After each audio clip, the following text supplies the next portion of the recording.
Boa tarde, senhores. Uma honra muito grande, não sei nem como é que eu posso subir nesse palanque aqui com o comandante Bosco a bordo, né? O comandante falou aqui que o Mena deu uma missão difícil para o senhor, né, comandante? Para falar do assunto, para mim foi muito pior, né? É muito mais, melhor, porém, muito mais pesada a missão, né? Dividir palco com a lenda aí, nosso grande mestre, comandante Bosco. Não canso de falar, já falei para ele várias vezes, e gostaria de tornar público aqui o que alguns também já falam. O comandante Bosco não tem noção da quantidade de vidas que o senhor já salvou com os treinamentos do senhor. Tá? Então, meu muito obrigado aí, comandante, mais uma vez. Vim falar sobre esse tema hoje aqui, que eu estudo há 14 anos, né? Que é o entrada inadvertida em condições de instrumento. Coincidentemente, já na época eu não estava mais na aviação, não estou mais na aviação, né? Voltei para o batalhão de Rotan. E por que eu estudei esse tema e busquei conhecimento nesse tipo de tema? Sempre na parte operacional, nós sempre buscamos casos em que os policiais morrem. Qual é o procedimento que o policial vai fazer uma abordagem ou num confronto, onde que o policial se feriu, né? Onde que ele perdeu a vida, ou até mesmo onde que ele foi parar no banco dos réus, para que nós possamos treinar, aperfeiçoar o procedimento, né, fortalecer a doutrina para que isso não volte a acontecer. E quando eu cheguei na aviação, não foi diferente. Fui buscar na aviação o que mais mata pilotos no mundo.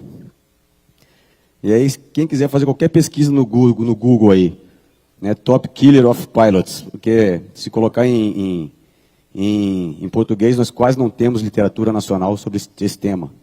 Então esse é o grande problema. Na Europa, Estados Unidos, isso aqui já é abordado desde a década de 90. E no Brasil até hoje ainda já pedala e não dá devida importância para esse tipo de assunto. E lembro que na época, eu chegando na unidade, com o piloto Zé Ruela, né, ia falar com alguns pilotos sobre isso, como não, isso aí é tranquilo, cara, isso aí é só entrar, é só olhar para os instrumentos, fazer a curva e sair. Não precisa saber nada, pô, deve ter razão, é isso mesmo. Mas aí que a gente vai estudando, vai vendo os casos, nós vamos ver aqui os números, né, e nós vamos ver que quem mais se envolve nesse tipo de evento são justamente pilotos experientes, são os mais experientes, que acham que tem mais confiança em cada vez mais e quebrando um pouquinho a regra, vai entrando um pouquinho mais, até que consegue entrar numa condição que ele nunca não vai conseguir sair. Como diria o Coronel Valente, aí, que muitos conhecem, né? Não se coloque numa condição que você não consiga sair. Sempre é o maior ensinamento que eu levo do Coronel Valente aí na parte aérea. Bom, então rapidamente um roteiro aí da nossa apresentação. Falar sobre definição de entrada inadvertida, as diferenças do EFR e do IMC, que é a entrada inadvertida, os riscos envolvidos e a parte de treinamento. Aqui eu não preparei uma apresentação como palestra de instrução. Nós temos a instrução sobre isso. A instrução teórica leva aproximadamente 3 horas. A instrução teórica dessa atividade leva aproximadamente 3 horas. Como a proposta aqui é um painel, e o objetivo principal é criar, gerar e fomentar essa consciência situacional nos senhores, a gente vai tratar do tema, abordar a gravidade do assunto e falar que existe um treinamento para isso, tá bom? Vamos lá. É o termo em inglês para entrada inadvertida em condições meteorológicas por instrumentos. E aí vem a primeira polêmica, né? Porque muitos doutrinadores mais modernos não aceitam o termo inadvertido. Ou é não planejado, ou é inesperado. Porque pela doutrina não se admitiria um piloto ingressar inadvertidamente em condições de instrumento. Ele está vendo que a meteorologia está piorando, ele já sabia que a meteorologia estava degradada, ele sabia que aquela área ali poderia acontecer isso, então não pode ser inadvertido. Mas pode ser sim. Então, inadvertido, vamos lá, inadvertido, inesperado ou não planejado, é tudo a mesma coisa, a situação é a mesma. É como a gente falava antigamente sobre o uso progressivo da força, depois o uso diferenciado da força, controle de estudos civis, agora policiamento de controle de massas, toda hora tem tem uma novidade, né? Era bala de borracha, depois passou pelo elastômero, passou para impacto controlado. Aí se você fala um termo, a pessoa fala que você não está atualizada. Mas se a gente for buscar na literatura, onde os senhores mais vão encontrar material, em inglês novamente, para tratar do assunto, é jogar IIMC, que é onde vai sair a maior parte do material para os senhores poderem ter acesso. Então, nada mais é do que um voo planejado e iniciado em regras de voo visuais, e aí, de forma inadvertida, inesperada ou não planejada, o piloto ingressa em condições de instrumento. E o que pode ser isso? Qualquer uma dessas condições. Nuvem, nevoeiro, fumaça, poeira ou a escuridão total. Tivemos recentemente essa semana agora, né? Grandes queimadas aí foi de São Paulo, subiu para a região centro-oeste, visibilidade extremamente comprometida. Então, qualquer uma dessas situações aqui, senhores. O cara está voando em área de breu, ele também vai ingressar em condições de instrumento. E a característica comum delas é a completa perda de referências visuais. Perdeu a referência visual, já está nessa condição. Não interessa se é fumaça, nevoeiro, escuridão total, enfim. Bom, as diferenças entre IFR e IMC. Por que é importante falar disso? Muitas e muitas vezes eu escuto falar, mas o camarada é IFR, está tranquilo. Não, mas o camarada ele é habilitado IFR, está tranquilo, ele pode ir, não tem problema. Não vai dar nada. Né? E aí a gente vem para pequenas diferenças. Então o IFR, ele é regra de voo. O entrada inadvertida é um voo VFR fora da regra. Você já está fora da regra, voando em condições de instrumento. O voo IFR ele é todo planejado. O entrada inadvertida já está fora do seu planejamento. Você não se planeja para entrar dentro de uma nuvem ou dentro de uma fumaça. Você está fora do seu planejamento. O voo IFR ele segue catas de saída, chegada, aproximação. Se você cumprir o perfil da cata, está tudo certo. Pode ter zero referência visual. Mas se você cumpre os perfis das catas, não tem problema nenhum. As catas te protegem, né?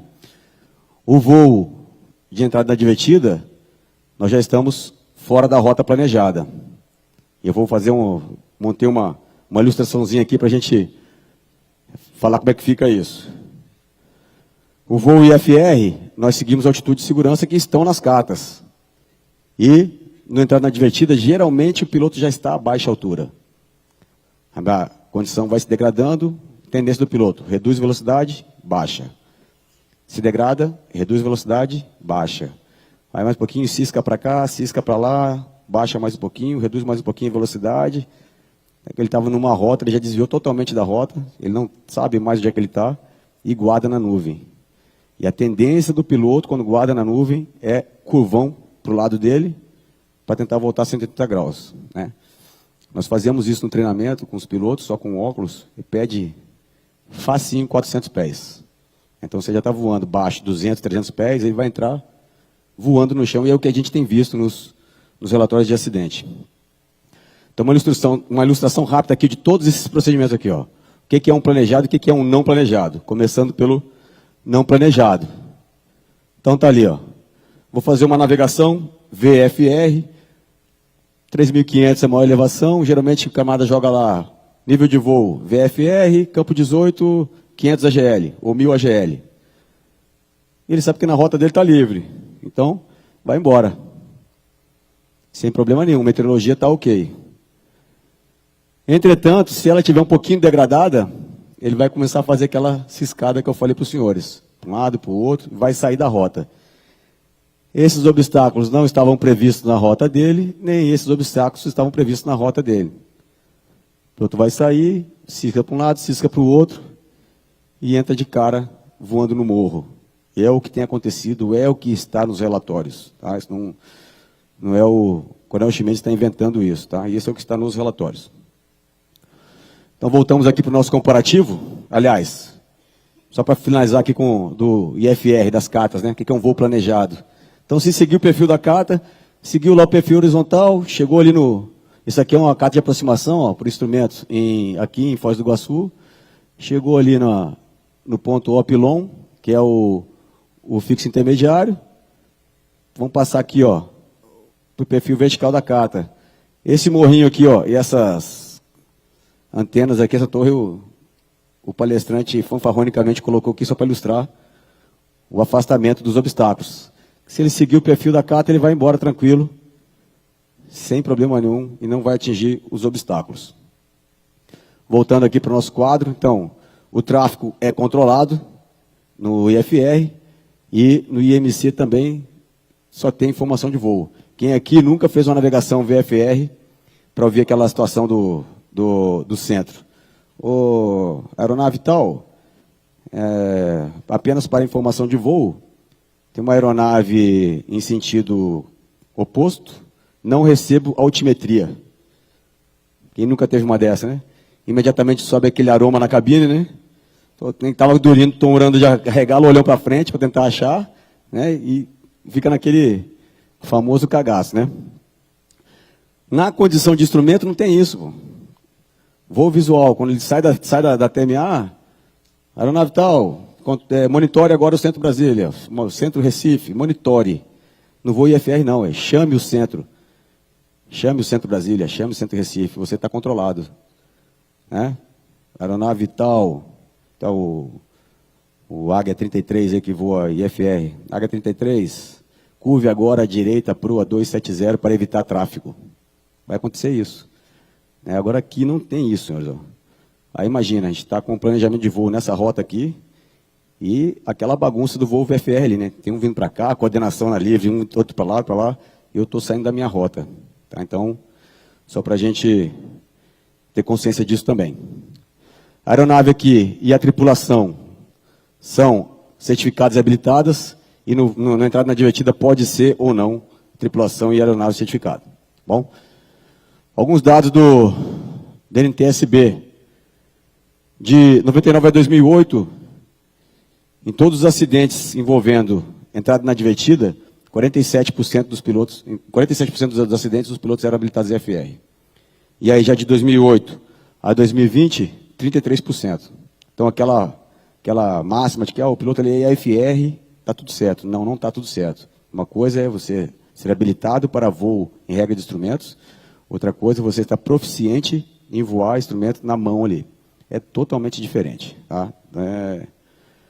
Não sou eu que estou dizendo, são os números, são os dados. E aqui, senhores, nós vamos ir mais à frente. Os números disso aqui, tá? Os números não são pequenos.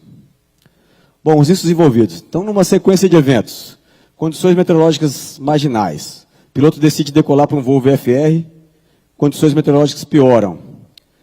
E o piloto insiste em continuar e ingressa em voo IMC. É importante a gente falar isso aqui. Nós, segurança pública, sempre vamos tentar ir, não é isso? Até o último momento a gente vai tentar chegar na missão. Ou é um policial que está precisando de um apoio, um policial que está ferido, é uma troca de tiro pesada lá, que tem que dar um suporte, é um resgate de uma vítima, sempre vai tentar chegar no local. Né? Então a gente tem que tomar muito cuidado com isso aqui. Ó. Onde a gente está dando passo, até onde a gente consegue ir, até onde a gente consegue voltar. Então, nessas condições perigosas, nos levam aos principais riscos nesse tipo de evento, que são o CFIT e a perda de controle em voo. Ok? CFIT e perda de controle em voo. Diferença dessas duas CFIT. O piloto está com o voo controlado, sem problema nenhum. Aquele segunda animação que eu passei. Ele está com a aeronave controlada. Desviou, ele até guardou. Está controlado. Buf! De frente no morro, na montanha. Tá ok? Perda de controle em voo, desorientação espacial, que é a principal causa. O piloto se desorienta, perde controle da aeronave, entra voando no chão. Ou ele se desorienta, perde o controle da aeronave, tenta recuperar o controle de uma forma muito brusca, tem um dano estrutural na aeronave, a aeronave se desmonta em voo, ele cai também. Tá? Então temos alguns acidentes dessa natureza, e essas aqui são as duas classificações, tá, que o NTSB dá para entrada inadvertida. Ou CFIT, ou perda de controle em voo. Vou passar rapidamente aqui um videozinho, que é o 56 segundos de vida, produzido aí pela Airbus, e que vai falar justamente da perda de controle em voo. O piloto se desorienta, não consegue voltar, ele tem uma desorientação espacial do tipo 3, que é incapacitante. Né, são 3 tipos de desorientação espacial. E larga os comandos. E o que eu estou falando para os senhores aqui, e o que está no vídeo, é exatamente o que acontece E é o que eu vejo nos treinamentos. Eu já tive 4 pilotos em treinamento que largaram os comandos. 4 pilotos em treinamento que largaram os comandos. Começou a fazer, pô, ele está descendo. Está descendo, o climbzão está lá, ó, embaixo. Altímetro descendo, velocidade subindo, e ele não conseguia fazer o cheque cruzado. O que ele estava fazendo? Coletivo. Mais potência. Mais potência. Eu falei, pô, não é possível, que não vai dar um cíclicozinho para trás, ele não vai ver isso, só isso. É só um cíclicozinho para trás. Aí a aeronave já quase chegando na VNE, ele, vamos, comandante, e aí? Tá tranquilo? Dá uma escaneada no painel aí, faz o cheque cruzado, tá tranquilo? Tá contigo, tá contigo. Tá? E o outro em curva, mesma coisa, então isso acontece. Deixa eu passar aqui. Pode soltar para nós aí, por favor. Para quem já conhece o de 178 segundos, né? Você está olhando para a previsão do tempo. Já foi definido que para pilotos de helicóptero é 1/3 do tempo só. Do tempo para o dia, por isso agora 56 segundos. Podendo ficar abaixo dos limites.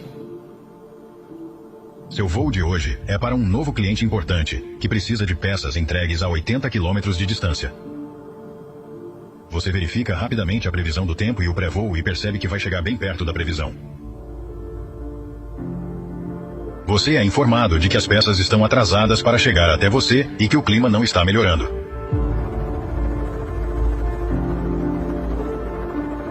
Você corre para concluir seu checklist, mas consegue.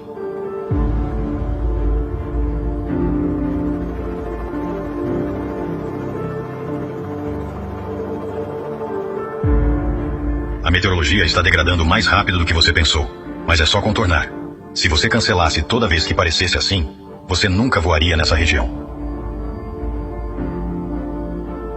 À medida que a visibilidade continua caindo, algo não parece certo. Você precisa ficar longe das nuvens neste espaço aéreo. Qual é a altura daquela nova torre de transmissão aqui? Ok, isso está ficando apertado, e essas nuvens estão muito mais espessas. Você está muito baixo. E agora, você está guardado na nuvem.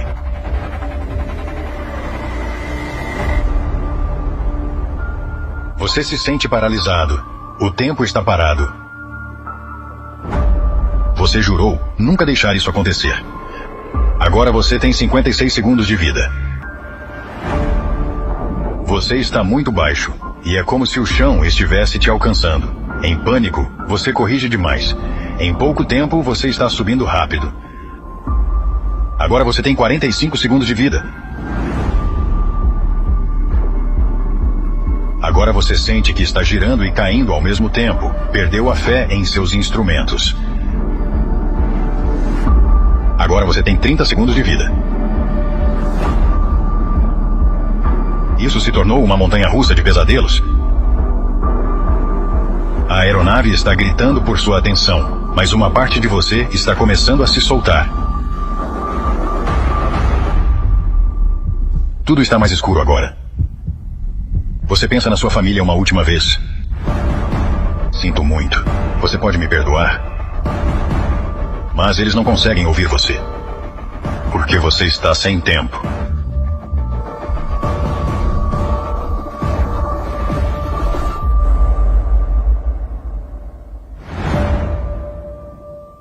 O pessoal pega pesado, né? Pega pesado, mas tem que pegar pesado mesmo. Tá? Não é fácil, não. Bom, lembra que eu falei dos dados, eu quero apresentar os dados aqui, naquela questão dos pilotos, né? Dos 47% de pilotos habilitados em IFR.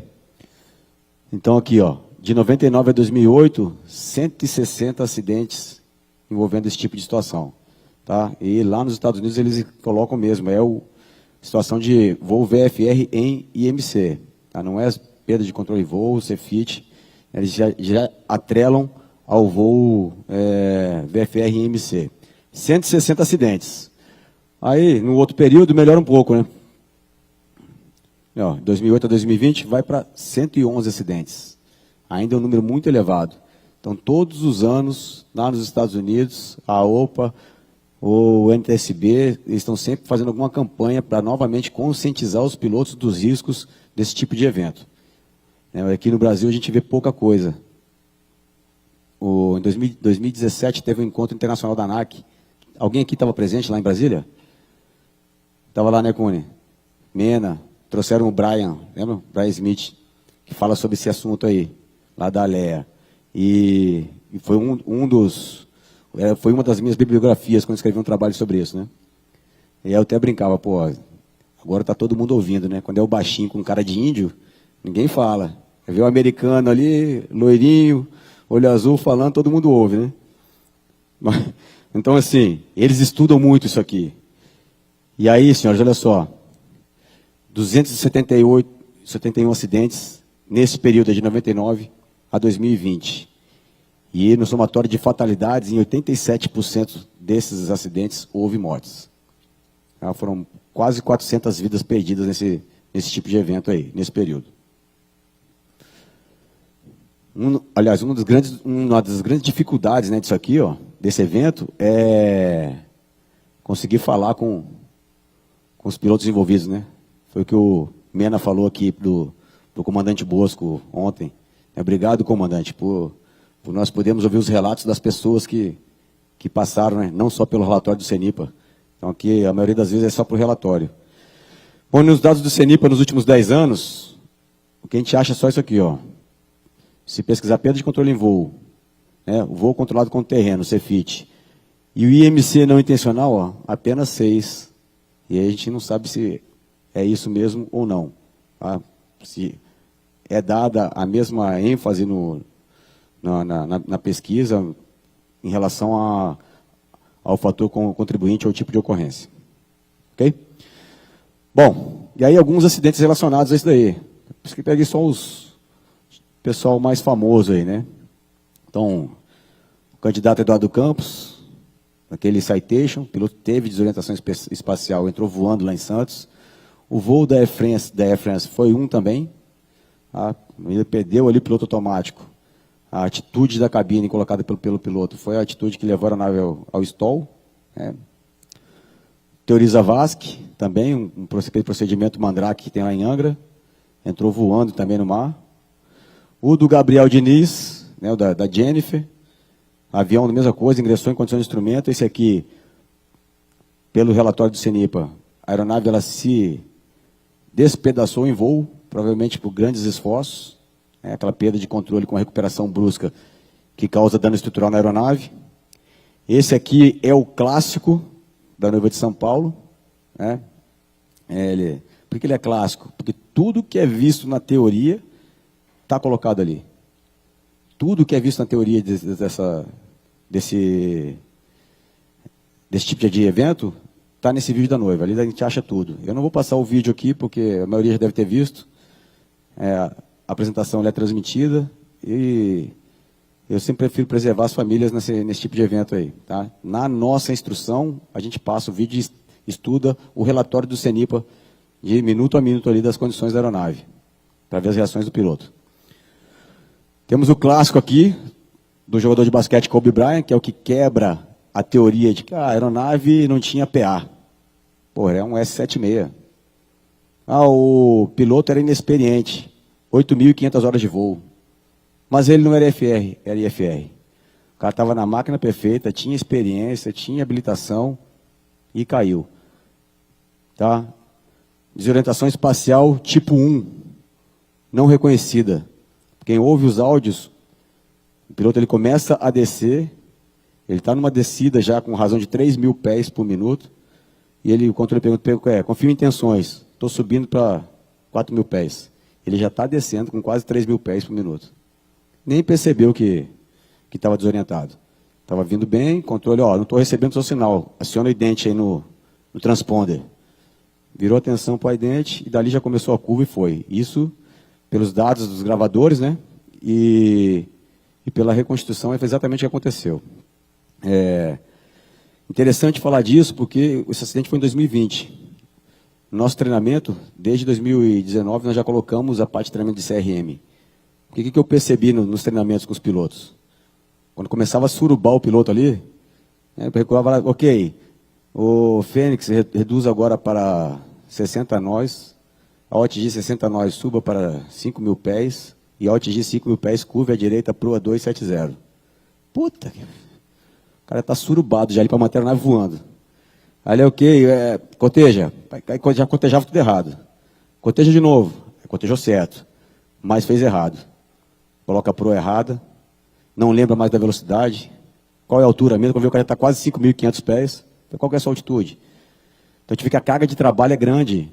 E quando começa a mexer nos instrumentos, olha de novo, já perdeu 200 pés. Já perdeu quase 20 nós de velocidade. Já desviou 20 graus da proa. Então, isso acontece, isso é real. E o mais recente aí, né, do Robson 44, lá de Ilhabela, que foi localizado aí pelos nossos amigos lá do CARV de São Paulo. A gente vai falar com ele sobre esse acidente aí no final. Bom, para encerrando aqui, e o treinamento? Ele visa 3 coisas principais. Criar essa consciência situacional, não só nos pilotos, mas em toda a unidade, dos riscos desse tipo de evento. Fortalecer e facilitar o processo decisório do piloto, tirar um pouco dessa carga dele aí, e familiarizar os pilotos com os instrumentos. Dificilmente a gente chega com um piloto que só voa visual, qual é a atitude da aeronave, qual é aquele pitchzinho ali, a bolinha, onde é que ele está no pitch ali, numa velocidade de 80 nós, na aeronave que você voa, 60 nós, na velocidade que você, na aeronave que você voa. Com qual potência que você voa estabilizado com 80 nós? Com qual potência que você voa estabilizado com 60 nós? Muitos pilotos não sabem responder essa pergunta. E na hora da pane é o que vai salvar. Né? É France mesmo. Pitch and power, né? Pitch and power. Atitude, potência, e deixa a máquina reagir. Atitude, potência, e deixa a máquina reagir. A gente faz isso no nosso treinamento.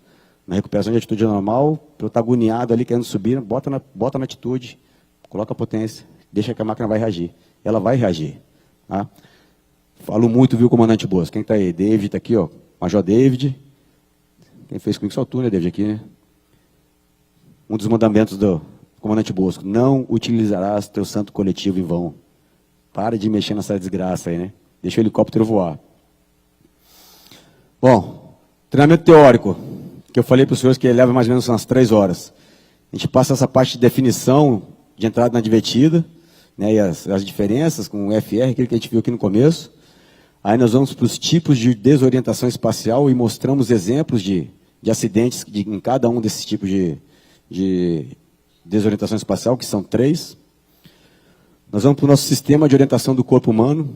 Muitas pessoas ainda não sabem quais são os 3 sistemas de orientação: o sistema visual, o sistema vestibular e o proprioceptivo. A pessoa sempre fala, é o ouvido. Muitos falam, ouvido. O que é o ouvido, cara?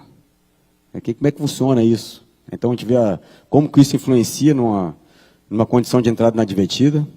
Só para dar um insightzinho. O visual é responsável por 80%. Os outros 20% são divididos no proprioceptivo, que são nossos músculos aqui, e o sistema vestibular. Quando eu perco o visual, eu fiquei só com 20%. Né? Só que o proprioceptivo maldito, ele em situação de voo, dependendo do jeito que tiver ali, a gente não sabe se o que está para cima e o que está para baixo. Aí passa a depender só do sistema vestibular. E o sistema vestibular é vagabundo. Ele quer te enganar o tempo todo. Então, nós também apresentamos os tipos de ilusões vestibulares, tá? E esses tipos de ilusões vestibulares nós demonstramos em voo. A gente gera essa ilusão vestibular em voo, o piloto sente na pele mesmo o que são as ilusões. Como se evitar um AMC, que é o principal aspecto, gerar essa consciência situacional que o piloto tem que evitar. E como ele sobreviver. Não tem como evitar. Ingressou, ele vai ter que sobreviver a essa entrada. É como que ele vai atuar para poder sair dessa situação e voltar para o voo visual. Tá? Então, não adianta. Às vezes o cara está voando lá na Amazônia, de um ponto para o outro, o combustível já está naquele limite bom ali, queimada a zona na frente. Vai ter que entrar. Não tem o que fazer. Né? Então, um outro aspecto, quando falo do planejamento, o voo é não planejado. Eu li um artigo recentemente que falava sobre isso, né? Muito se fala do mau planejamento meteorológico nesse tipo de condição. E nem sempre é assim. Às vezes o planejamento é muito bem feito, só que as condições elas estão ali marginais. E em voo você não consegue atualizar. E a meteorologia ela muda muito rápido, ainda mais dependendo da força do vento. muda muito rápido. Onde você estava indo que achou que naquela hora que você ia passar estava bom, já não está mais. E aí? Então não dá para botar tudo só na conta do não planejamento do piloto, não. E aí nós vamos para o treinamento prático. No prático, a gente faz a demonstração das ilusões vestibulares. Eu chamo isso aqui de exorcizar o sentimento do corpo. É para o piloto entender que o corpo dele vai tentar enganá-lo. Tá? Então a gente faz um procedimento, a gente faz as 3 ilusões, a inclinação, né, a Delins, a espiral mortal e a Coriolis. O piloto sente na pele os 3 tipos de ilusão. O ponto dele é fazer, está fazendo curva para onde? Eu estou fazendo curva para a esquerda. Ok, tira o óculos, ele está para a direita. Então a gente provoca essas ilusões para o camarada entender que o corpo dele vai enganar. Vai enganar. Porque não foi nenhuma nem 2 vezes que o piloto estava voando. Pô, comandante, eu estou vendo o horizonte reto aqui, mas eu acho que estou fazendo curva para a direita. Segue o instrumento. Segue o instrumento, esquece teu corpo. Tá? Depois vamos para a familiarização com os instrumentos.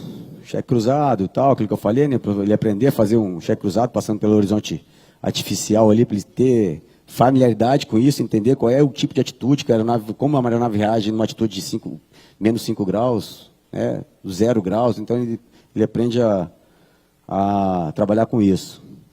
Vai entender que quanto mais ele mexer no coletivo, né, comandante, mais ele vai sofrer, quanto menos ele mexer no coletivo, menos ele sofre. Geralmente só mudança de atitude ele resolve o problema. A recuperação de atitudes anormais, aí já um nível maiorzinho já, quando o piloto já está bem com os instrumentos, aí, o que eu falo? A recuperação de atitudes anormais, aí a gente entra na brutalidade mesmo. O piloto, ele começa, a gente coloca a aeronave numa atitude bem extrema, quase com marronzinho para cima e azulzinho para baixo, e solta a aeronave para o piloto recuperar. E aí ele vai executar os 4 Cs aí que a maioria já conhece, para recuperar a aeronave sem destruir a aeronave, pela situação dos esforços estruturais. Sem destruir a aeronave, recuperar com segurança e colocar a aeronave voando de novo, em segurança. A partir disso, ele faz o retorno para o voo em condições visuais, e aí, nessa condição, a gente vai vetorando o piloto, quando ele chega de cara com o heliponto, ou de cara com a pista. É muito gratificante ver a felicidade dos pilotos quando ele levanta e vê a pista na frente. Fala, caramba, cara, pô, legal, não sabia que dava para fazer isso. Falei, é isso que vai ser feito se você comunicar o controle. Muitos pilotos não querem comunicar que estão entrando em condições de instrumento, por quê? Infração, não é isso? É infração. O cara não quer comunicar para não tomar uma multa e coloca a sua vida em risco. Então, essa é uma das fases. Depois nós vamos fazer as emergências, painel limitado, a gente coloca algumas panes ali no painel, ele pede horizonte artificial, por exemplo, e consegue fazer as manobras ainda. E autorrotação também, na condição de instrumento. Aí um camarada pensa assim, porra, cara, no instrumento você vai fazer autorrotação? Só que aí chegam 300, 400 pés ali, tira o óculos, pronto, agora você saiu da nuvem, acha um lugar aí para pousar. Aí o comandante Bosco entendeu que eu já vou usar agora nas próximas instruções, viu, comandante? Falou, não, fica tranquilo, cara, vamos assinar um termo aqui que não pode apagar o motor quando estiver guardado. Se não apagar o motor quando estiver guardado, a gente não precisa treinar mais. Então, e o piloto treina e consegue executar. Rotação, horizonte artificial, velocímetro, horizonte artificial, rotação, horizonte, velocímetro, horizonte, a aeronave nivelada, a aeronave está niveladinha, com velocidade configurada, certinha, tira o óculos, olha, prossegue para pouso, normal. Então, os pilotos conseguem fazer. Lógico que os primeiros dão aquele cheiro na cabine também, né? Aquele gosto de sangue na boca, mas depois fica bom. Bom, e qual é o impacto do treinamento na gestão da unidade aérea, que a gente espera?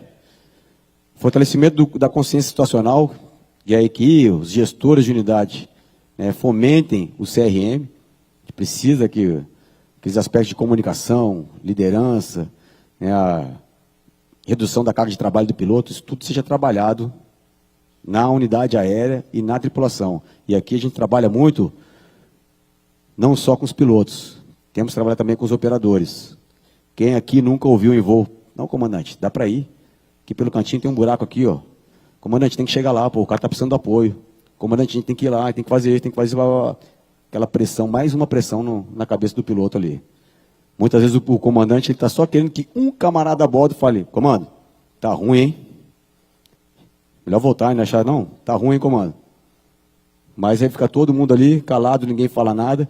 Muitas vezes a culpa é do próprio comandante da aeronave, porque também é CRM. Comandante que é aquele, o HCPT, conhece não? Alguém conhece o HCPT? Esse aí. Humilde conhecedor da porra toda. O comandante é o fodão. Pá, ele quer tudo, ele mexe no rádio aqui, ele opera tudo. Ele mete a mão lá, faz isso, ele faz tudo na cabine. Aí quando guarda, pô, cara, tá com a bicha, esse cara tá indo aí, esse comandante sabe, pô. Não vou nem questionar, pô, deixa ele, tá tudo certo. Né? Então, isso tem que ser trabalhado. Toda a tripulação tem que trabalhar nisso aqui. É legal quando a gente coloca o pessoal a bordo, que não está participando, o cara vê a merda que fica. É quando vê pô, esse piloto é experiente pra caramba, e vê o sanhaço que o piloto fica. O cara é experiente, aquele como tem ele como um... Pô, esse cara aqui é o top do batalhão. E o cara fica no sanhaço. Teve um evento, um treinamento, eu coloquei um teto ali de 5 mil pés, a base da nuvem estava 5.200. Assim, aquele períodozinho de início de período de chuva que ainda era só a camada, retinha, tranquilo. Aí o piloto foi fazendo as manobras, cada curva que ele fazia, ele subia 50 pés. Falei, comandante, 5 mil, hein? Vamos descer para 5 mil. Aí, pum, 5.100. Camada chegando. Daqui a pouco, ó, comandante, vamos descer para 5. Não. Pá, aí surubado ali, né? Ok, mais uma curvinha. Subiu mais um pouquinho e continuou subindo. Falei, eu vou deixar ele guardar só para ver a reação. Pode fazer a próxima curva. Agora a curva à esquerda, mantendo 5 mil, 80 nós. Vamos lá para o rumo norte. Curva à esquerda. Começou a fazer a curva e guardou. Aí entrou e guardou, né? E bom que o diretor da unidade dele estava a bordo. Aí eu virei para trás e falei assim, ó, vai guardar. Aí o cara, deixa, vai guardar. Aí ele foi, quando ele guardou, eu falei, dá uma olhadinha para fora aí. Eita, porra! Calma, pô, volta para a aeronave aí, volta para o instrumento, nivela a aeronave, razãozinha de descida, vamos descer. Desceu 100 pés ali e voltou de novo. Mas por que eu estou falando isso aqui para os senhores? Quando a gente acha que é normal guardar, não é normal. A gente está vendo dirigindo o carro ali, né, passa do lado na chuva, passa um ônibus do lado, joga aquela água no para-brisa, já dá aquele gelo. Pô, eu estou na reta, não vou bater em ninguém, não tem ninguém na minha frente, estou na reta, não vou bater em nada, mas já dá aquele gelo. Imagina em voo. De repente, tudo branco. Então, e aí onde eu falo para os senhores, primeira atitude do piloto, geralmente, é meter um curvão e sair. Daí uma das fases do treinamento, a gente fala isso para o piloto. Depois que ele faz todo o treinamento, agora é o seguinte, só curvinha de 10 graus, 15 graus, só curvinha, né? Papai e mamãe ali, tranquilinha. Agora vamos fazer uma curva normal nossa visual. 45 ou 60 graus de inclinação, para voltar. Mete a curva aí, pede quase 500 pés na curva. Nem vê. O climb nem se mexe. Quando ele termina a curva, o altímetro faz assim, ó, puf, de uma vez. Se tivesse uma condição IMC, já tinha reduzido a velocidade, já tinha baixado, reduzido a velocidade, baixado, e entrar voando de cabeça para baixo. Que é o que acontece que a gente viu naquele vídeo ali dos 56 segundos. Processo decisório. Então, fortaleceu e facilitar o processo decisório do comandante através de um plano de contingência na sua unidade. A unidade tem que ter plano de contingência para isso. Qual é o ponto de decisão na rota, se for uma navegação? Ou qual o limite? 300 pés e VY. Se baixar da VY, retorna. Se chegou em 200 pés ou 300 pés, a unidade estabelece o seu limite. Chegou ali a 200, se já chegamos em 200 ou 300, abota. Não dá para ir mais, retorna. Não deixa só para o piloto decidir isso. Quando a gente deixa só para o piloto decidir isso, fica naquela, pô, comandante, dá para ir. O Coronel Chimenez foi ontem, pô, estava pior que isso aí, pô. Mais uma carguinha de pressão ali no piloto, né? Então, quando a gente tem planos estabelecidos, qual é o maior obstáculo da região de voo? Qual é a altitude? Então, se guardar e tiver que subir, para não bater em nenhum obstáculo, qual é a altitude mínima que tem que subir? Então, são vários outros aspectos aí na parte do plano de contingência. Okay? Para onde que a gente retorna? Tenho como fazer uma navegação GPS para voltar para a base, para ir para o aeroporto? Estou operando num local que não tem controle. Não tem controle. Não é uma área controlada. Não vou falar com ninguém. Consigo fazer um circuito para voltar para a minha área de pouso. Então, o plano de contingência. Isso facilita o processo decisório do piloto. Familiarização com os instrumentos. Então, ser incluído no PTO inicial e periódico aí, esse tipo de treinamento para que os pilotos estejam habituados e familiarizados com os instrumentos da aeronave com esse tipo de manobra. Repito, não é tão simples quanto parece. Né? Quando o camarada entra ali para fazer, muitas vezes ali, condições normais de temperatura e pressão, só com óculos, o camarada já fica suado, imagina realmente guardado. Tá? E visão periférica, tudo isso interfere ali, com a nuvem passando, ela tem densidades diferentes, né? Na nuvem ela está mais espessa, está menos espessa, então quando você está na velocidade ali, a nuvem está assim, ó, fum, pouco ela, fum, você, pô, estou ganhando velocidade, estou descendo. Não está, pô. Mas a sensação que você tem que estar, né? Então tudo isso influencia. Então o piloto tem que estar treinado. Bom, e o principal impacto aí que a gente espera também na gestão da unidade aérea, pode soltar para nós aí, por favor.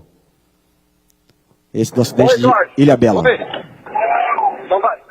Não, tá toda colada aqui, não vai dar certo, não, Jorge? Mas vem por cima, tem um puta buraco aqui, pô. Mas aqui onde eu tô não tem condição de subir. Por quê? Porque não dá pra subir, tá tudo colado, eu tô com 44. Ué, mas não dá pra passar por cima da camada? Se tivesse, tá tudo colado aqui, eu não consigo ir por cima da camada. Pô, aqui é um tempo bom, meu. O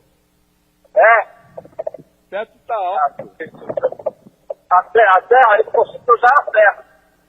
Então, mas eu digo por cima, não por baixo, por cima. Eu sei, por cima que eu não consigo subir. Mas acha um buraco, aí você sobe e vem pra cá, aqui tem um puta buraco. Tá bom, já eu vou. Tá bom. Tem gasolina aí, né? Gasolina não. Não? Não, o táxi tá esperando. Tá bom. Ô Jorge, vou tentar ir por cima. Tá, você viu a imagem que eu mandei? Bom, pressão, né?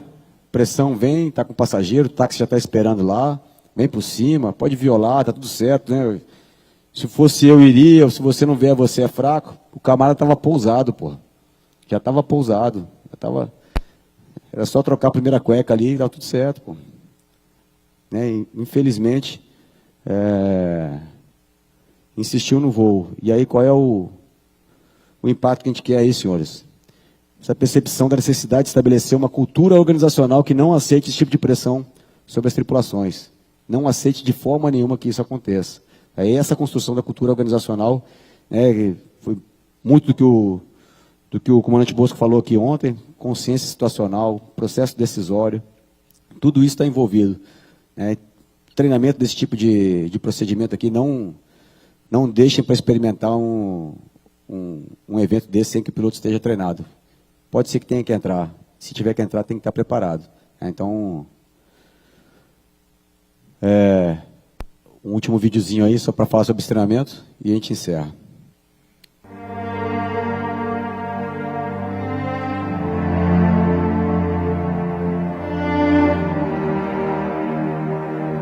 Você recebe uma ligação para uma missão.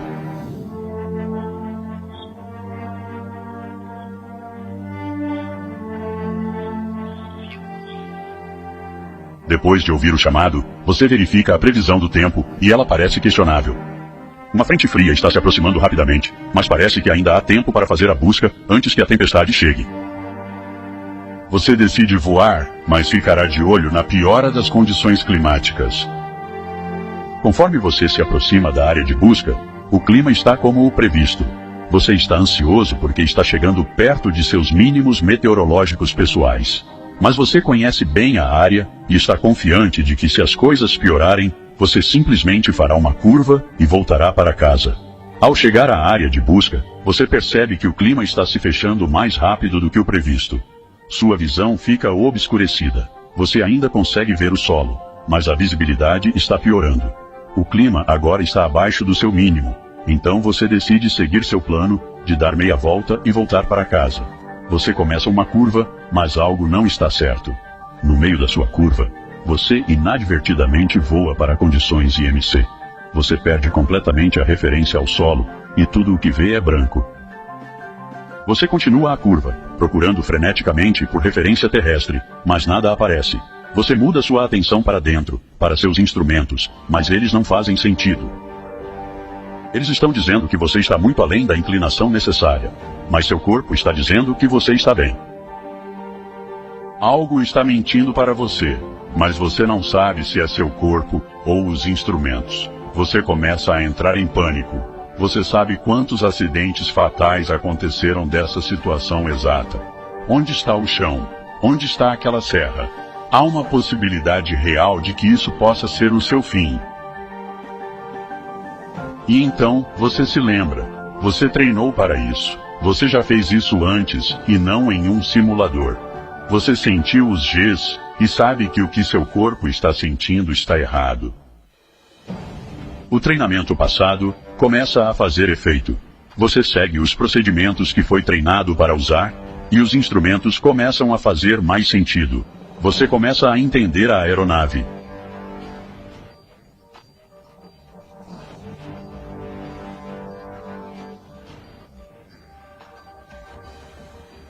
Você começa a ver o chão, a visibilidade aumenta, mas você ainda não saiu. Finalmente você recupera a aeronave e fica aliviado por voar para fora das nuvens. Logo que sai, você respira fundo. Isso foi muito perto para sentir-se confortável. Há uma conversa difícil a ser realizada com seu chefe, mas você está grato por estar vivo. Muitas decisões ruins foram tomadas, mas você nunca desistiu. De volta ao hangar, você conta o que aconteceu ao chefe. Ele está decepcionado com sua tomada de decisão, mas aliviado por você ter voltado para casa. Você vive para voar outro dia. Como piloto, você faz escolhas que mudam a vida todos os dias. Às vezes, as escolhas são fáceis. Às vezes, as escolhas são difíceis. E às vezes, você faz a escolha errada. Mas sempre há uma saída. Escolha um caminho para sair. Escolha o treinamento. Escolha o treinamento IEMC na Chuck Aeron Academy, na Southern Utah University. Nunca desista, voe até o fim. Eu não podia usar o vídeo do camarada e não deixar o nome dele, né? Escolha o treinamento com o comandante Bosco. É, comandante. Mais uma vez, me reportando do comandante Bosco, que foi falado ontem. Não adianta treinar isso aí só em simulador, senhores. Tem que sentir na pele, na aeronave ali, com a aeronave sacudindo, para ver o que realmente sentir. Ele ouviu o vento da aeronave, né, mudando, para sentir o que é essa sensação. Só no simulador, eu já fiz milhões de vezes no simulador, não chega nem perto do que é na aeronave. Então, fica aí mais um recadinho. Essa frase que eu finalizo sempre em todas as minhas apresentações, a de Impo é com isso daí também, a do Hospital Torre Pallice, assim, todas são com essa frase aqui, ó. Porque o Exército pode passar 100 anos sem estar usado, mas não pode passar 1 minuto sem estar preparado.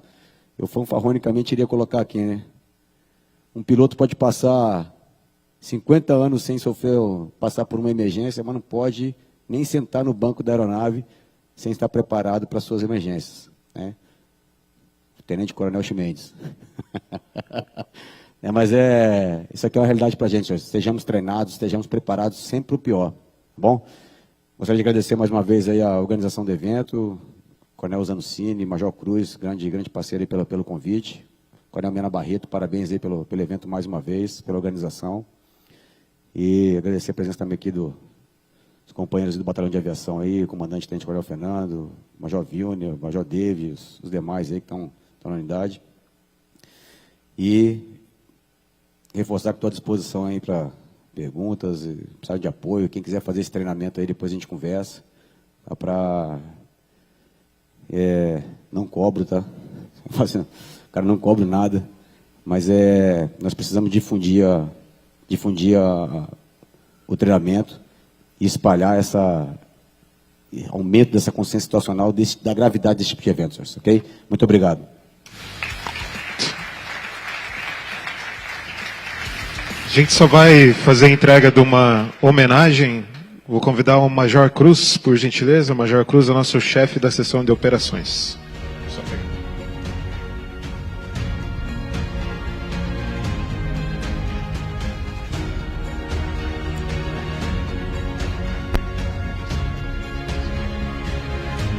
Tinha uma reclamação a fazer da organização. Cadê o Mena? Tá aí? Tinha uma reclamação, né? Achei que esse tablado aqui tá muito baixo. Tinha que ser um pouquinho mais alto aí, porque a minha projeção vertical aqui do meu tamanho tático, talvez o pessoal não ia me achar lá do fundo. Agora sim. Salve, meu mestre. Obrigado, Igor. Coronel, eu quero fazer a minha fala não agradecendo o senhor pelo aeronauta que o senhor é, pela qualidade dos seus treinamentos, pelo que apresentou aqui hoje essa magnífica aula que o senhor deu para nós, mas eu quero agradecer o senhor e qualificando o senhor pela plateia aqui, né? O comandante Bosco está aqui sentado, veio ouvir o senhor, né? O pessoal do Bavop está aí, que nem precisa falar, né? Que é de casa, mas Tenente Coronel Mena Barreto, Coronel Alberto estava aqui até agora há pouco, o comandante Cune e tantos outros que estão aqui após almoço, né? Que o senhor sabe que é difícil, Aquele sono. para ouvir o senhor. Então, comandante, penhoradamente, em nome do Batalhão de Operações Aéreas aqui do Paraná, o BPMOA, em nome da estrutura do ENAVSEG, né, em nome da Polícia Militar do Paraná, que completa 170 anos, eu quero agradecer ao senhor, dizer que é uma honra. Cada vez que eu estou próximo do senhor e escuto, eu aprendo e aprendo muito, e eu tenho certeza que aqui hoje todos beberam dessa fonte. Então, parabéns, muito obrigado, Obrigado, que o bom Deus irmão. o abençoe. Tá? Obrigado mais uma vez, viu, cara. Parabéns aí. Valeu, velho. Abração.